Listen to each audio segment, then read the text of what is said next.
Alright, what's up everyone? So we are live, and at this point of time, I would like to share with everybody why I shifted over 100,000 US dollars crypto profits to this alternative investment. And I think you guys are gonna get a ton of value from this video. To me, I've been in the crypto space for more than 4.5 years already.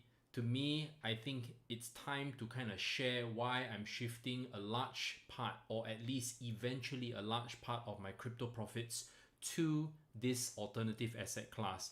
And I think everybody should kind of pay attention, because this might be something that may interest you. You may have done it before back in the day, and you know what?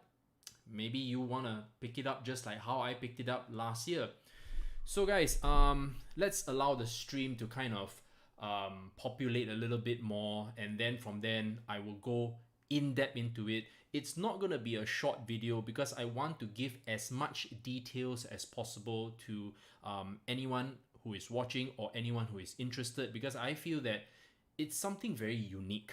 And it's not for everybody, I must admit, but it gives you the opportunity to really interact with folks. And I think that's a very important factor that a lot of us have kind of lost touch with, especially this day and age with all the technology, all the content, Netflix, YouTube, TikTok. The level of interaction is just not there anymore. It's not the same compared to how we used to do it, or at least how I used to do it in the 80s, 90s, right? And I kind of want to relive that. So I'm going to jump into it. So guys, I think everybody knows when Logan Paul opened the very first edition Pokemon, first edition Pokemon booster for, I think it cost 250,000 US dollars, or maybe north of 200,000. At the same time, he purchased a BGS 10 Charizard for $150,000 cold hard cash. Now, these trends are not to be ignored. And I think Gary Vaynerchuk has been covering it in breadth about how the sports cards alternative investments, and they are growing and booming. A lot of people don't realize this, and to be frank, when you are in crypto, you are also in an alternative investments. This is definitely not stocks, these are not bonds, these are not mutual funds, these are unlike any other. So to me, I think it comes full circle that I am going to be stepping back into Magic the Gathering. Now, Magic the Gathering was started back in 1993. This was one of the most successful trading card games in history, guys. And until now, after more than 25 years, the value has only continued to increase. I think a lot of people are not paying attention because these, like I said, everybody loves fast money. Everybody just loves to make money quickly, right? So if you are someone who is very new to the channel, you're not into, Magic the Gathering, you're not into trading card, you're not into collectibles, you're not into tangible stuff, I'd suggest you not watch this video.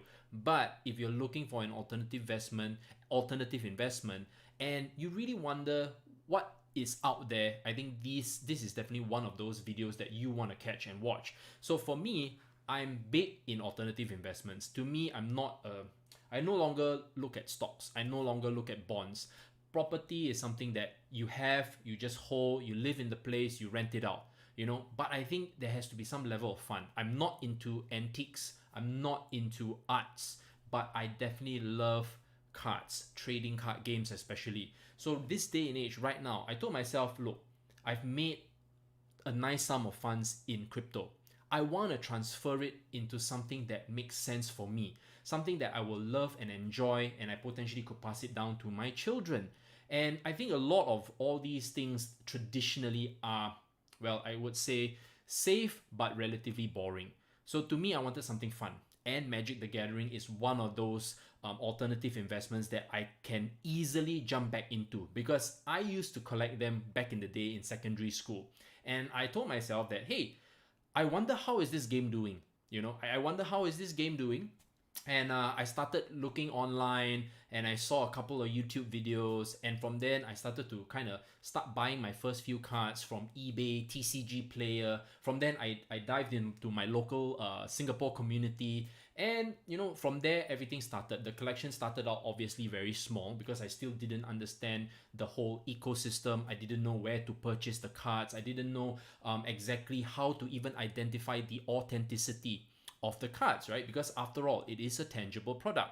So all these things were factors for me, not to mention that because I'm shipping them in from overseas, from Japan, from France, from a large part Europe, US, all these incur taxes as well, and of course shipping costs. But I told myself that this is part of the process. It's just the same when folks who were in crypto, they have to learn how to buy crypto, how to buy Bitcoin, how to set up a wallet, how to have your how to have your private keys safe, how to reset your wallet, keep it secure. All these things we all have to learn. So same thing, I'm relearning everything in the collectible card game market, or they call it CCG or TCG.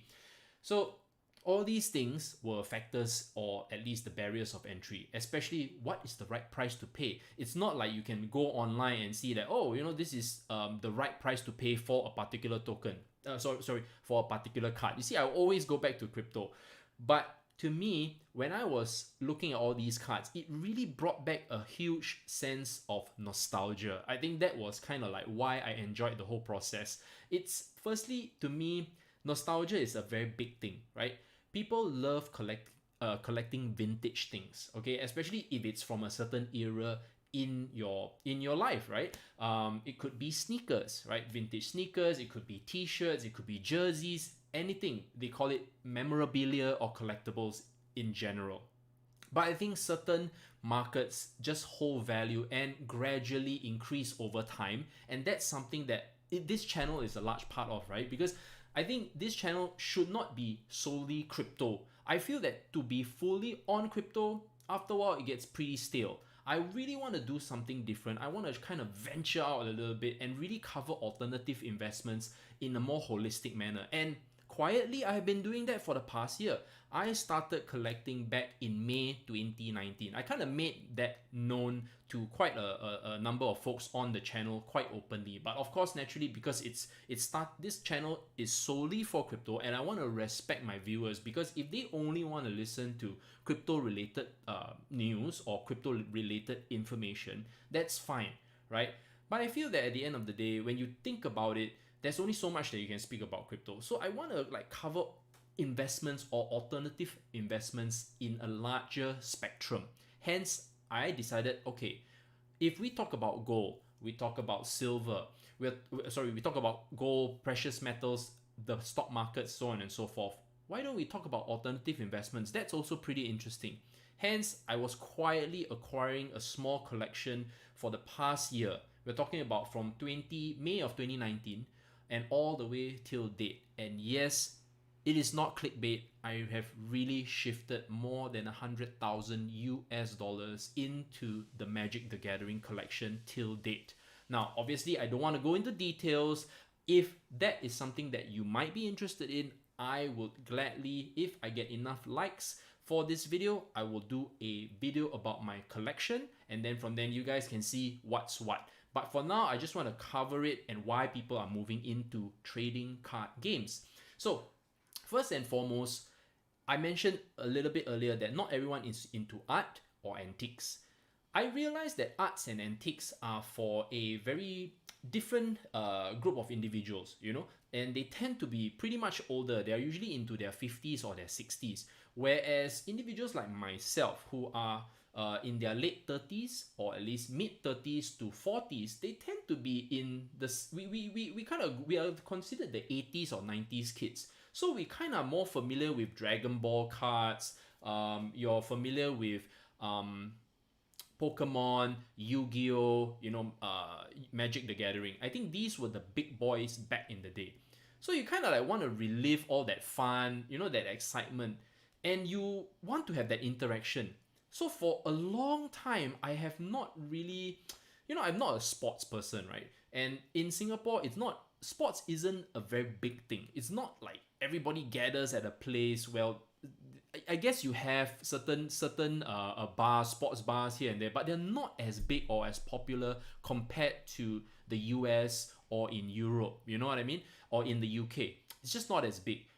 Whereas in Singapore, I feel that the trading card space is still growing. In fact, I'm pretty surprised when I step back into Magic the Gathering. Right, I still see quite a number of card shops. I was quite surprised, and not only that, the card shops have a lot of people, especially over the weekends.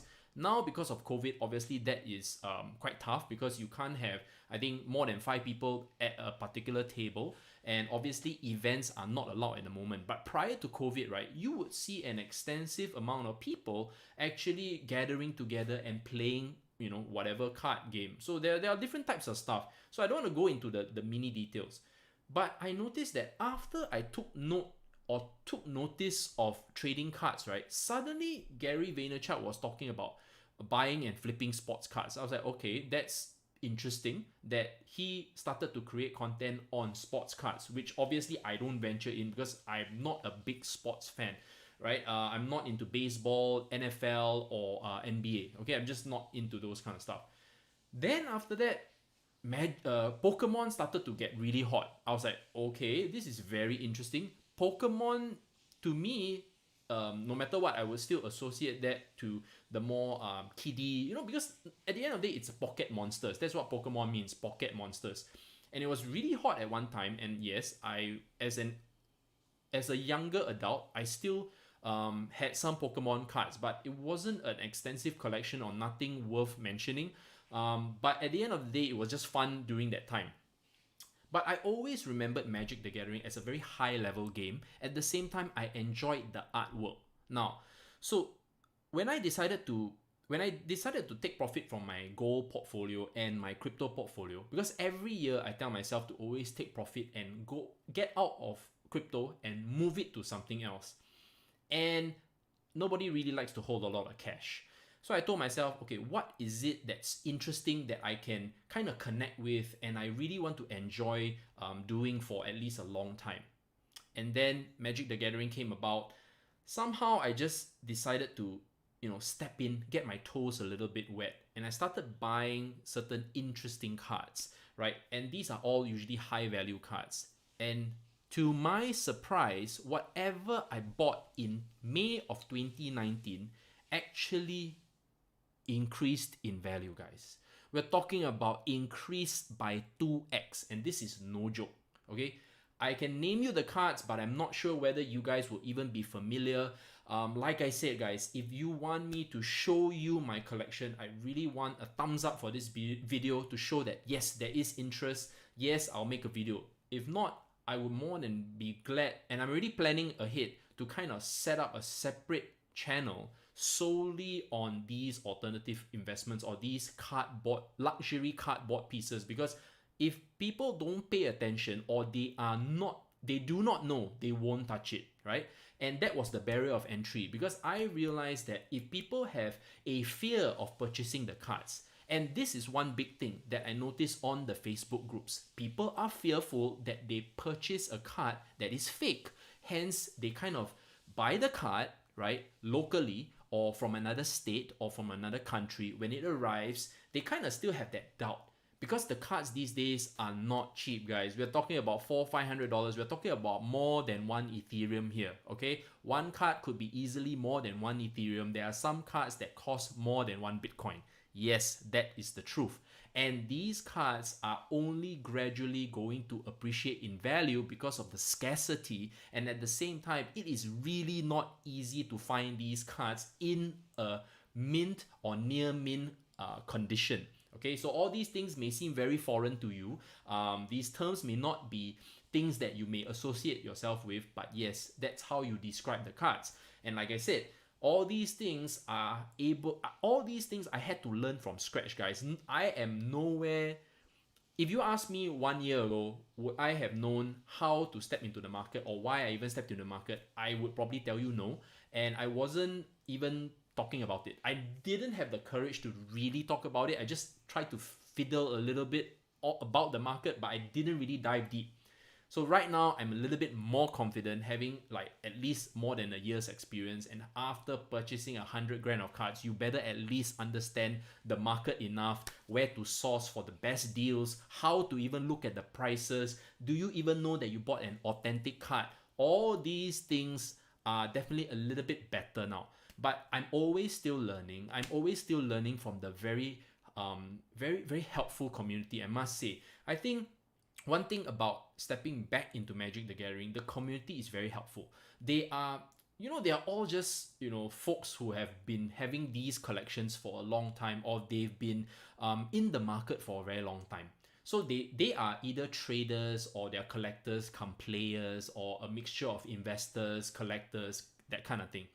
So they are more than willing to help you answer your questions when you join these Facebook groups. They are not like competitive or toxic, like when you see in the crypto community, like one will bash the other. And then when you see like it's very interesting that I noticed that usually the speculators will tend to be a little bit more protective on their crypto, and then if you kind of bash them on one side, they'll kind of say that what are you talking about, you don't understand the technology, so on and so forth. Whereas in this space, right, because of the maturity of the market, I think that's very important. The maturity of the market helps people to helps they are more willing to help, because they realize that in such a mature market, right, there are only so few people that can really step into this market already. And if you're not really welcoming, and you're just being a douchebag, or you're just being too proud, you don't want to teach people properly when people ask questions, and these questions are considered very newbie questions sometimes, especially to all the folks who have been in the space for more than 20 years.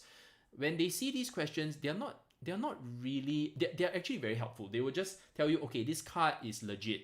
This card, I've never seen this signature before, because sometimes you may buy signed cards, and these signed cards are usually preferably signed by the artist of the card. And these are also very interesting and very highly sought after, especially if the artist is doesn't do many signings, or this artist is relatively popular, or the artist has passed away. So hence the value of the cards could potentially actually carry a premium. We're talking about maybe a 20-50% to even 2 times the premium of the actual card. Depends on how sought after that particular card is. And it gets very, very interesting. And so there are many little differentiators, all right, to kind of allow you to kind of identify these cards. And it's going to take a while. Hence I mentioned this whole series may require a channel of its own, because like I said, I want to keep the channel still pure. I don't want to kind of bring everything in together. And obviously, folks may not necessarily be interested, but I kind of want to share this with you guys and what I've been up to, because I find that at the end of the day, if people could potentially want to step into this market, and if they would want to step into this market, or in particular Magic the Gathering, I think I am more than happy to share what I've learned from, I think, firstly, how to price how to find the right price for the cards, right? I think that's very important. What's the market rate for the card? Second, what kind of condition? I think you need to have a good eye and identify the condition and not overpay unnecessarily, because there are times when sellers tend to put out cards that are below the grade that they are stating. So when I say grade, means the trading grade, and the condition of the card, and they kind of overprice the card. There are some who are very honest. They really know that, okay, this card is, say for example, a plate condition card. This is a plate price. So there are folks who are really fair, really honest, great people, great communicators. Then there are folks who are maybe genuinely just trying their luck to see whether there is newbies. Like I did some newbie moves, and I would love to share my newbie moves with you guys. I overpaid for a bunch of stuff, right? But because of those experiences, right, I learned really quickly that, oh, okay, I overpaid on this. This card clearly doesn't have the condition that is stated to be, but you paid the price of a really premium card. So I was like, okay, it's just part and parcel, guys. It's just like buying BTC in 2017 at the high, something like that, right? Everybody learns buying XRP at the high, and then after that, letting it sink down below, and we have the whole bear market. Same thing. Magic the Gathering went through a boom in 2018 to be exact, because all the funds from crypto, Bitcoin in particular, actually shifted to Magic the Gathering. From there, 2018 to 2019 was a very kind of quiet period for Magic the Gathering. In fact, the price actually kind of stabilized. In fact, it went down, and I actually stepped in 2019 not knowing whether or not anything would happen, right? I wasn't in it to make money, guys. To be frank, I wasn't in it to make money. I just wanted to buy the cards because I kind of love the artwork. I kind of enjoy that whole nostalgia of feeling something for once and being able to interact with folks. And I have the ability to play with the cards. There's a use case. So these are factors that really drew me into to the whole hobby. It's not just looking at numbers on the screen or the charts, going up and down anymore. It's like literally there's something to hold, there's something to have fun with, and at the same time, when we have a great game, after that we can go for beers and chill and stuff like that. This is kind of what will draw me back and what drew me back into the space. And I kind of want to hope that more people actually start doing all these things, and especially interacting with other folks. I think that's very important, right? Because human interaction is something that we should not lose sight of. Okay, and so firstly, as I said, how to identify the price, where to find the right prices, what kind of websites are out there. Second, what kind of condition, right? What kind of condition and what kind of premiums should you be roughly paying for based on the various conditions that you're buying. The last thing that you want to pay attention to is what kind of methods of shipping are available to you, and of course the taxes that are involved in bringing these cards, especially if you're from another country. Like, obviously I can only share with you my experience as a Singaporean shipping them from overseas. And it oftentimes it isn't very pleasant, but I feel that when you are in the US, UK, Europe, you're more blessed because all these cards are just more available in abundance, right, in your markets or in your countries compared to Singapore. So I feel that at this point of time, when the markets are relatively quiet, by the way, Magic the Gathering is inching up, guys. In terms of price, it is inching up. It is more quiet compared to Pokemon. Okay, I give you a heads up right now. It is more quiet. It may not have the larger base or the largest base compared to Pokemon, because don't forget, Pokemon is definitely more appealing when you have children. Okay, Magic the Gathering, on the other hand, is definitely more young adult to a more mature crowd, because it's a very intellectual game. Pokemon, I wouldn't say it's not an intellectual game, but it's definitely simpler to play. It's much more fun because at the end of the day, you're seeing very cute little monsters, whereas Magic the Gathering is definitely the art type. When you look at the art, you really know it's not meant for really kids, right? So that's kind of one thing why the market isn't as crazy or as big now. But my personal feel, and like I said, this is non-financial advice, okay?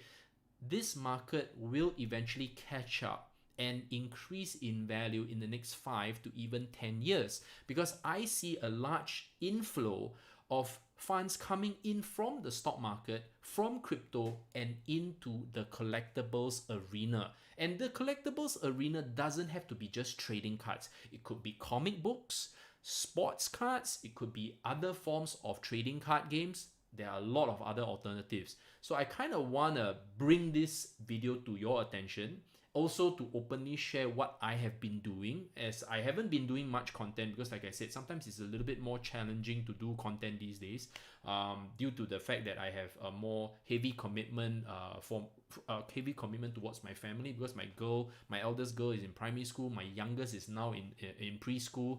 There's a lot of stuff going on from a family perspective. So there's definitely more dedication and time towards that. Hence, I apologize for less content, but it doesn't mean that I don't want to share my views about the markets.